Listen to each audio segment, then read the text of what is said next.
Hello and welcome. In this episode, we are going to talk about what's the developments on the front line. We are talking about more news about the mobilization, about fourth generation in Russia, some more political details, and international support for both sides.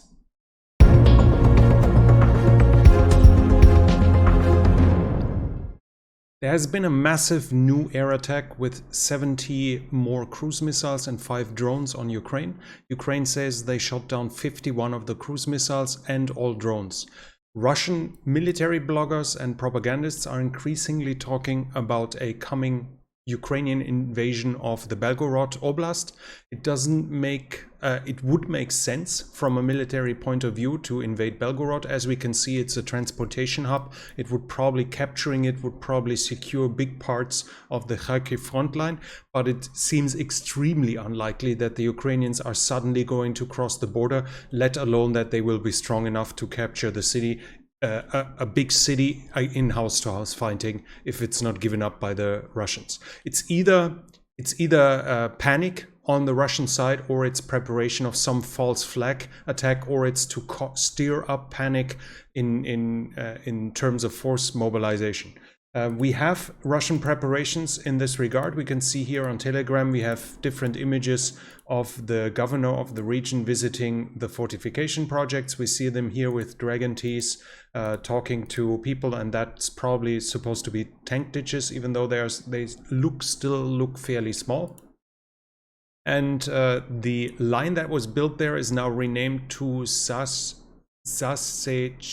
Zasechnaya line, from Wagner line, and Prigozhin's press service said that this was done for PR reasons, but they are still building it. They are still the ones setting up positions there. So in total, this doesn't make too much sense. It's either preparation of some false flag, or it's more stirring up emotions to help Prigozhin, who is consistently trying to set him up to be presented as the savior of Russia, as the one who's actually taking care of the real needs in this war, etc. Any invasion by the Ukrainians in this direction would be like a present to the Kremlin to mobilize and unite the country against Ukraine, as it's obviously a whole different story if Russia is on Ukraine's soil, or if Ukraine is actually invading Russia. This should help with the Kremlin mobilization and unity within Russia. The Ukrenergo head, the head of Ukrenergo, Volodymyr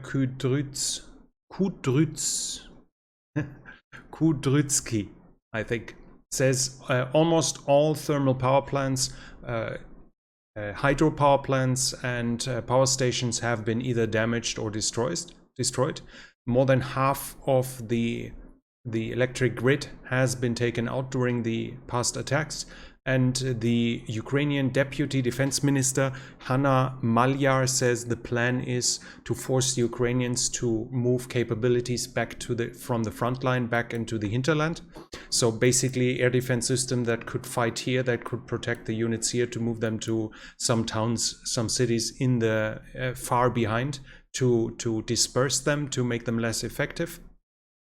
But we have, it's much more likely in my book, in my mind, and I've said it here on the channel before, that Russia is doing this for two reasons. They want to show to the militant part of their supporters that Russia is still striking back, and striking back hard. And at the same time, they want to create a wave of refugees flooding Central and Western Europe, causing problems there in the coming winter. And this is actually being more or less confirmed or aided by the Ukrainians themselves. The head of the biggest private electricity company in Ukraine, Maxim Tymoshenko, told Ukrainians to leave the country if possible, when they can afford to leave, when they can leave, to help lower the need of electricity within Ukraine. So he's actually encouraging Ukrainians to flee towards the West, basically confirming what I said in a different way. Another manager said of an electric company said the problems will continue at least until March. So over the whole winter, they are going to continue. When we come to the front line, there's not too much movement. The Ukrainians still have the initiative north of the Siversky Donetsk. The majority of the attacks are here. We have are here Ukrainian. We have reports about heavy fighting in Kuzymivka, and there have been Ukrainian attacks in the direction of Czerwonopopivka and Holikove. So the Ukrainians are trying to reach the P or R, I think it's P66, that road here that is connecting Svatove with Kremina. And there have been some Russian counterattacks, but I didn't see any confirmed change of possession of territory, so nothing is moving here. South of the Svyazhsky Donetsk, we have it in the opposite way. The Russians are attacking more or less along the whole front line, but seemingly with a much higher intensity from Bilohorivka über Verkhno, Kamyanska, Spirne, down Bakhmutske, Soledar to Bakhmut, and here they have actually achieved something in the last 2 days. West of Otradivka, they seem to have advanced somewhat in the direction of Klishchivka and Andrivka, so those two towns. This is of significance. They haven't reached them yet, and as we can see here on the profile, the Ukrainians still have the high ground here. But should those two fall, then the Russians will have an easier way to reach, for instance, Ivanivske, which would threaten and then cut off the main line of communication to Bakhmut by the Ukrainians right now, as the northern route, as we can see, is still possible if they go west of Pithorodne. Here, more or less over small routes up, but it's also threatened, and in the midterm, those advances to the sides could force the Ukrainians to give up Bakhmut if the Russians continue to be successful.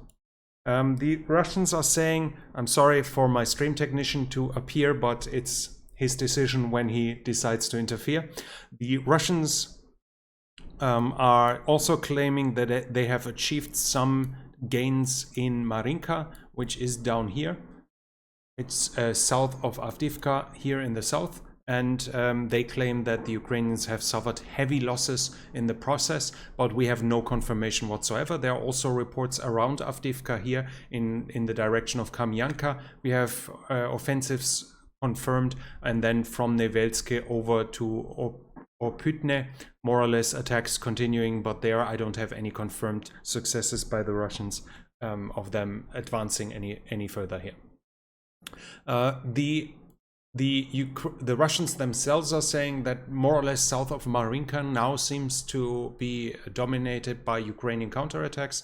Among the positions mentioned was Pavlivka itself, but among more or less we can say along the southern front line here, the Ukrainians are trying to gain back some positions to liberate some land, but there is also no confirmation about any success in this regard. When we come to the southern front, we have confirmations, reports from the Ukrainians that Russian reinforcements are arriving mostly here in Zaporizhia and southern Donetsk, but also at other parts of the front. Those reinforcements are mostly from Kherson, where they have been evacuated. They are reinforcing here, and Russian military bloggers are warning that a Ukrainian counteroffensive into southern Zaporizhia Oblast, so more or less this area, is about to happen. So it's really supposedly really close and going to come soon. The Ukrainians themselves are saying I more or less paraphrase this. They are saying we are on Kinburn Spit, but the Russians are still also there, which in my mind means that they are more or less, that sounds to me like commando raids, like raids going into Russian-held territory, but not like serious attempts to capture territory. We will have to see what it turns out to. The Ukrainians are still holding up operational silence, so we don't have any reports about successes or defeats from that we can take serious. On the 23rd of November, we now have a report about shelling of Kherson city, and the Russians have used incendiary ammunition there, which is a violation of the third protocol of the Geneva Convention, which is banning the use of incendiary ammunitions against military targets that are among civilians. And obviously, as Kherson still has a large civilian population, according to this would be another war crime. In Nehodar, we have news about the Zaporizhia power plant. It's currently in full blackout, according to the Ukrainians, which means it's completely disconnected from the power grid and only supplied by its diesel generators, which are necessary to keep up the active cooling. as the power plant is shut down, but the fuel rods are still creating significant heat, which means it has to be actively cooled. So as of now, there is no immediate likelihood of a meltdown, but the power supply, the diesel supply, is better kept up to keep those generators running, and they better don't fail in any significant way, otherwise that could cause some problems. From Crimea, we have news about preparations by the Russians. Obviously, we also have a lot of reports about fortification in different towns here, but that's to be expected, that the Russians are preparing the whole south for the defensive. In Crimea, we have reports that the Russians are seemingly trying to improve the road here between Tshankoye and Novoleksivka. Yeah, this road, likely to shorten the lines of communication between Crimea and the southern front here, and also to give the Russians an alternative to the line here over Armyansk, which is close to being in HIMARS range. Would argue it probably is, but then the Ukrainians would have to move the HIMARS basically directly to the front line, which is not a smart thing to do and not a likely thing to do. But we also have reports about Armyansk that the Russians might already evacuate it. There's some talk about administrations being moved, but there's also some rumors about civilians being moved. Can't be confirmed as of now, though. When we come to the fourth generation, so to summarize it, more or less, the front is right now more or less stable. The Russians keep up gaining small, very small gains in the Donbas itself along the eastern front south of the Siversky Donetsk. They don't achieve much, but they slowly gain ground. They grind forward really slowly, highly likely under heavy casualties. We have I have something shortly to tell you about casualty numbers a little more. North of the Siversky Donetsk, the Ukrainians hold the initiative, but thanks to the Rasputitsa and maybe thanks to Russian strength right now, there's not much movement there. They don't achieve much as of now. In the south, the front is more or less stable now after the heavy fighting around Pavlivka, but it seems that the Ukrainians are about to take the initiative in this area. At least the reports about continued attack would indicate this in this direction. The Kremlin spokesperson Peskov has said that the Kremlin doesn't plan any additional any additional waves of the mobilization, but he can't speak for the Ministry of Defense, so they're keeping the option open. They just don't announce it yet. And the Russian Prime Minister Mikhail Mishustin said that special operations time, so special military operations time for a soldier, is counting double in terms of benefits. So also when it comes to, for instance, pensions. But at the same time, I find tons of reports that Russian soldiers claim they are not getting paid. They don't receive their signing bonus. They didn't receive their signing bonus. They are still not receiving monthly wages at the same time. So there's a discrepancy when it comes to the promised financial benefits of fighting in that war for the Russian side and to the what's actually happening. And we have an opposition media from Primorsky Krai, which is saying the 155th Guard Separate Naval Brigade that fought in Pavlivka lost, out of its 120 mobilized soldiers, only 19 are now still alive. So they are more or less saying 90%, roughly 90% have been, whatever, 85%, 80% have been killed in this offensive here. That's opposition media, so no way for us to confirm it in any way. And apart from that, we continue. There is a ton of videos being published almost every day about family members or mobilized soldiers themselves complaining about payment, about equipment, about training, and about leadership. So I'm not going to delve too much into the detail here because there's no point, as those videos keep popping up, and they keep popping up every day, which just gives us a general understanding of how dire the situation still is on the Russian side when it comes to motivation, equipment, discipline, etc. In the political sphere, we have reports about another prisoner exchange. This time 35 soldiers and 1 civilian have been exchanged by both sides. So each side received 35 soldiers and 1 civilian. The reports are that among the Ukrainian soldiers that have been returned home, there were some defenders from Azovstal, so here in Mariupol, and some defenders from the National Guard that had defended Chernobyl at the beginning of the war. In the back areas, in the Russian occupied areas, we have continued reports about attempts by the Russians to purge out potential partisans. We have massive reports about imprisonment, about individuals being arrested, and about forced relocations or deportations, as you could call them. Those are increasing and continuing all over the area, not just from Kherson, but a lot I hear from Luhansk and in the other regions as well. And the Ukrainian Resistance Center is saying up to 52,000 Russian law enforcement personnel is now in the occupied areas. So I'm not completely sure they should probably be talking about Crimea as well, but that would mean up to 52,000, probably Berkut, that could be Rosgvardia, that could be policemen as well. They are here, supposedly an indication of how problematic the partisan situation is for the Russians, that they allow the Ukrainian civilians to fix 52,000 uniformed personnel in the occupied territory without any direct benefit for the combat operations.